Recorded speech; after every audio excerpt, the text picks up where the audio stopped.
Hello, Richie Cavalera. Welcome to Rock Mania. It's a pleasure for me to be doing this interview. What's up, man? Thank you for having me, brother. Good to talk with you and hope everything's going good. Incite is back on stage. Tell us about it after the most complicated phase of the pandemic. Oh man, that was incredible. We did 4 shows in Texas, and they were just some of the greatest shows I've ever played. The energy, the vibe, the feeling you got from the crowd that night, it was really crazy, man. All sold out shows. El Nino and us and King 810. It was just really special, man. After so long and not knowing if it would happen again, it was just really crazy. It didn't feel like anything was going wrong. It just felt like life was normal again for just a split second, but hopefully we'll get there and everything will keep getting better and we can return a little bit to normal. Let's go back in time and talk about the beginning of the band. How did Incite start? We kind of just finished high school, and I had a couple of buddies, that were in a band, and they just fired their singer. So I was like, yeah, I'll come jam out with you guys, check it out. And, just went over there, and it was awesome. We all connected and had a great time and felt a good vibe. And, we're all like 16, 17, 19, so very young, but we had the fire to go out there and start playing and put together this real band, like playing shows and going on tour. And, we had a lot of fun and kind of learned a lot about touring and, how hard it was and the grind and everything that it becomes, so we just tried to learn everything we could, man. It was a great time though, just getting in a van and driving with 4 people, across the country, it was just something I'll never forget. Your first official album is The Slaughter from 2009. What about this work? Yeah, that was, special, man, to finally get, your first album and kind of like the record deal thing and all this stuff. It was just like, we had worked so hard, to have that happen. So it felt great to get it. And, things happened, unfortunately, with the record to make, the path even harder, unfortunately. But we kept grinding and playing and selling CDs at shows and, just trying to meet people and network. And it turned out great, man. That album's still to this day, probably some of our heaviest work, and probably best work as far as songs and, what we brought to the table. I think it showed our aggression that we had built over the years of trying to get to that point, Then in 2012 came the All Out War. What about this album? Yeah, this one was a little weirder, I think, like in the catalog that you see of us now. I think we were just trying to do too much different stuff. I think there's only a few good songs on that album, personally, to me, but it's different. So I think that was cool. We tried stuff, it didn't work, and moved on and created even cooler stuff after that. So fun time, still learning a lot about music and growing and feeling out band members and stuff. So it was just another album of growth, I think. In 2014, you released the album Up in Hell. And about this work, what do you say? Oh yeah. Yeah, this was it was a wild moment in the band history because the bass player had just left due to his father getting sick, so he didn't want to tour, he wanted to start a family, and the drummer was kind of on that same level, so I was just kind of left with just really me, and it was crazy because we had worked so hard to get to where we were and things felt like they were going so good, but people get burnt out really fast. Touring's hard, and as much as we did it, it's difficult to have another life. So this is when I met my brothers Lennon and L, who are currently still in the band. We're going on 9 years, 4 albums now, and we've just that started it all. I hit up Lennon, and he came out from Texas, and L came, you know, and rocked out hard. And we created this, probably my favorite album still to this day that we've done, is Up in Hell. It was crazy. We worked with Matt Hyde, kind of an intricate dude, really badass, knows music greatly, you know, and just kind of brought us to a whole different level, I think, where the band was going at that point. And the album, yeah, like I said, it's a smasher from beginning to end. In 2016, Oppression was released. What comes to your mind about this work? The biggest thing for me would be meeting the producer, Steve Evans. This is the first time we worked with him. Fell in love with this guy. You know, I mean, today he's like the 5th member of the band. Like, we probably won't work with anybody else, you know, as far as recording. Like, the dude is incredible. And I think with that album, we hit like a new plateau as far as like musicians and understanding the studio experience more, and, you know, finding this good, happy place to write and record, and, you know, really relieved a lot of pressure off the whole process, which anytime you can do that is a great thing for writing, you know. And we just went in and killed this album, and, you know, had a great time doing it, and had 2 different guitar players kind of writing and creating on it, which made it really cool. I think there's some special songs on it still to this day, you know, that I dig. Completing the official albums in 2019, the Built to Destroy was released. How do you see this record? This one was interesting. You know, we were touring so much and had to really struggle to find the time to make this album. And, you know, I think it was the first album that the guitar player really, you know, got involved with a lot of the writing process, you know, and took it to a different place, you know. But I think at the end of it, we were thrilled with the album. Obviously the producer, again, being Steve Evans, just brought the best out of us for that record. And yeah, I think you have killer guests on that album, you know, Chris Barnes of 6 Feet Under, Kirk Winstein of Crowbar. So it's a very, you know, forward leaping album for us, you know, as a band, and really brought us to a new level as far as crowd and, you know, shows and touring and what we were getting. So yeah, that was a great time, you know, really good things from it. In April last, you released a single, Deadbeat. Will the song be part of a new album? Yeah. We, you know, we have a record slated to come out, I want to say February, March of next year. So we're excited. It's done. You know, we wanted to at least get a song out while everybody was still kind of in the pandemic, really locked down, and really let them feel that we were there with them. You know, everybody was really truly going through the same shit, you know. So that video was great. And the rest of the album, I think, is, you know, probably our best work ever. You know, it's really good. You know, we brought in the guitar player Eli Santana from Huntress and Holy Grail, and, you know, I think the style that he brought to, you know, me, Elle, and Lennon, that what we were doing is just a match made in heaven, you know, as far as metal writing and heavy stuff, and the solos, the feel, the balance of the record. You know, it's just, it's going to be special. We'll hopefully have some like announcements on it probably in the next, you know, couple months, I would imagine. Rich, Incite played in Brazil years ago. Did you like to play here? You intend to play here again? Yeah, we toured there in 2016 with the Return to Roots tour. And that was our first time. We did Chile, Colombia, like 3 or 4 shows in Brazil, Argentina. So it was our good first step to get down there. And this is one of my favorite tours of all time. The crowds, the show in Sao Paulo was absolutely just chaos, you know, the pits, the energy, the screaming, the show. It was just one of the best times I've ever had.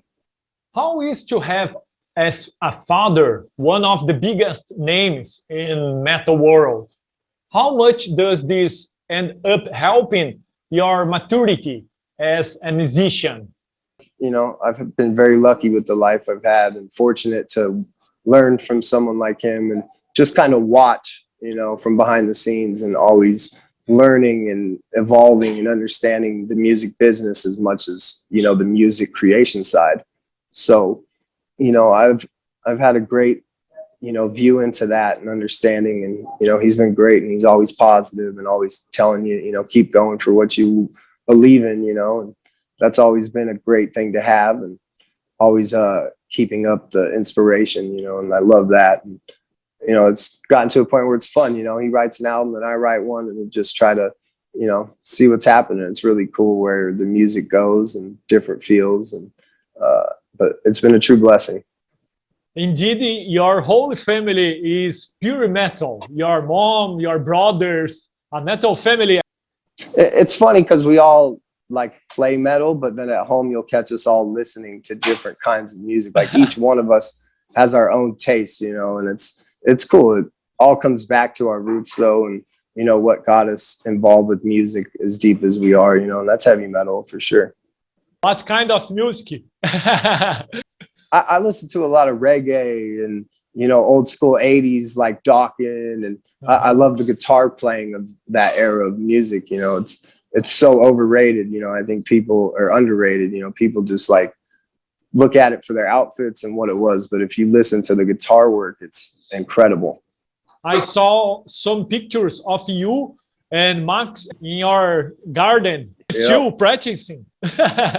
Yeah, he's kind of more doing the rehearsals now, but we got him to a good place and he's in great shape. I think, you know, he, you know, had some fun during the pandemic and it was time to go to work, and we were kicking butt. You know, it's 110 degrees here, so it was brutal outside, man, and I definitely kicked his butt, you know, and it should be for some good shows for everybody. In all these years, which moment do you consider most important in your career? Oh, wow. You know, I think right now is probably the most important time of my whole career ever. You know, it feels kind of like a do or die moment, you know. You're at that point where you've done a few albums and you've toured a whole bunch, and, you know, your body starts getting, you know, beat down, you know. It's a lot of hard work and a constant grind. So we just want to create the best music we can right now. And, you know, I think, you know, Lennon and Elle being a part of this band was a huge special moment for us. In 2019, we played Bloodstock. 2020, we played Mexico City, and basically we're the last show on Earth, you know, and to have a year and a half without that was really a serious thing. You know, I think you understand how much you appreciate it more than you already did, you know, so to hopefully have it back is a great feeling. And, you know, learning to understand how much your family is important to you, you know, how much just being able to go to the grocery store is important to you. You know, I think we kind of all took little things for granted for a long time, and hopefully, you know, not just myself included, but all of us understand how lucky we are to live each day and get to experience life, you know. Rich, do you have any special care with your voice? Yeah, I try to just, you know, practice as much as I can when I'm home, you know, sing anytime I'm in the car, you know. That's really about all I do, but staying in shape, you know, exercising, stuff like that is a great tool because your voice is just the same. It's a muscle, you know, so all of that helps in the end. And, you know, I definitely warm up a bunch before the shows, though. That's more when I get involved with that. It's a lot of fun, though. Do you remember in which time of your life you decided I will to be a singer, a frontman? Do you remember? Yeah, it was really early on. I mean, I must have been like 4 or 5 years old, and I was asking for, you know, a microphone stand and a microphone for Christmas, you know, and there's pictures of me, you know, and hanging out down at the Sepultura practice room, you know, when I was really young, and Sacred Reich and all these bands that were around. It fueled my interest. It fueled my intrigue. You know, these dudes were also just awesome and, you know, badass. And when I, you know, finally went on stage, it felt like just such a release of energy, you know, that, you know, I was always a kid that ran around, had tons of energy. You know, it just was a great place to contain that into one spot, you know, and I've loved it ever since. You know, it's just it's a great feeling on top of the touring and meeting fans, and just the whole thing is incredible. You know, it really is. It's a special gift. And what do you like to do when you are not involved with music? Do you have any hobby? Yeah, I like to go hiking. You know, I like to go to the lake and just chill out. I'm big on just going in my car and just driving around the mountains of Arizona and just checking out the scenery. You know, it's really good and beautiful out here.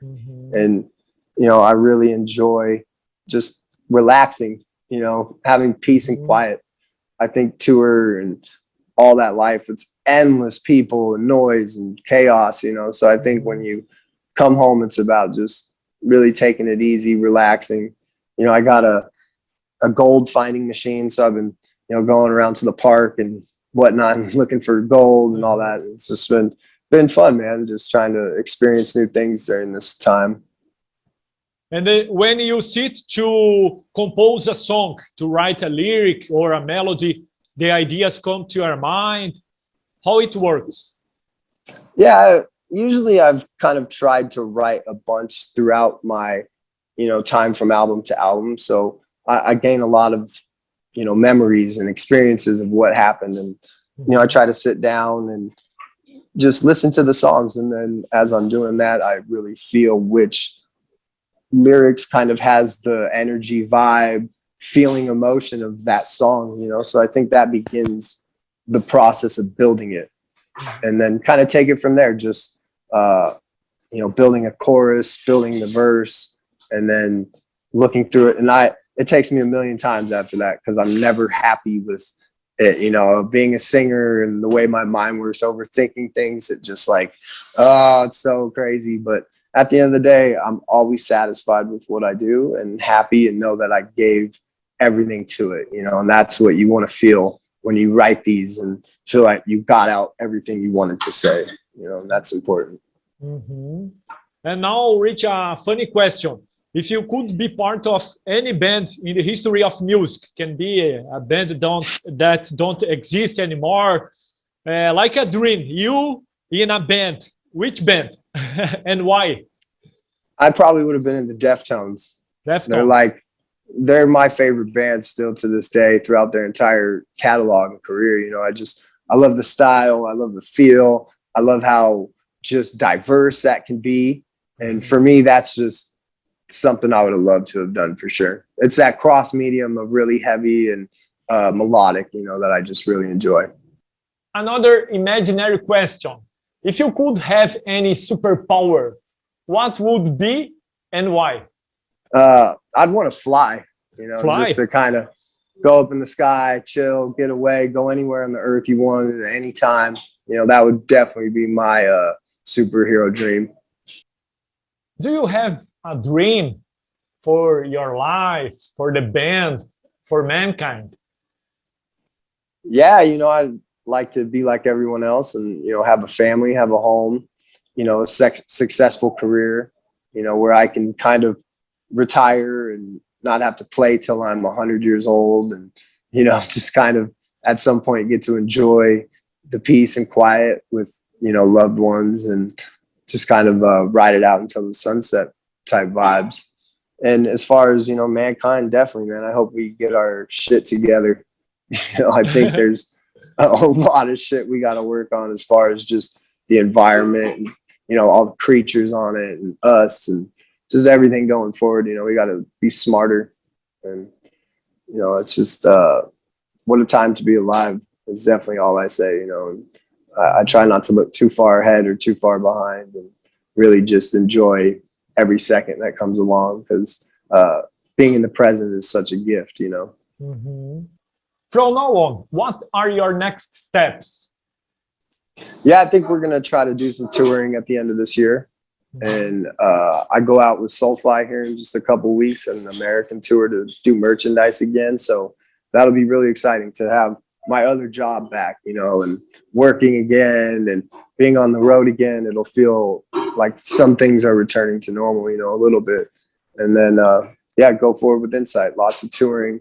You know, I want to really hit the ground running hard when this album comes out. And once the pandemic hopefully clears up and, you know, things allow us to tour internationally again and just kick some ass. And come to Brazil. Oh yeah, you know it. We gotta come to Brazil, and we gotta do Australia and Japan. Those are like places that we've just never really got to go. So we're planning on some big things. Richie Cavalera, thank you so much for this interview. Rockmania is always available. Thank you so much, you guys, and keep metal alive, spreading the word. Much, much appreciated, brother. Thank you so much. Metalheads. Yeah. Stay safe, brother.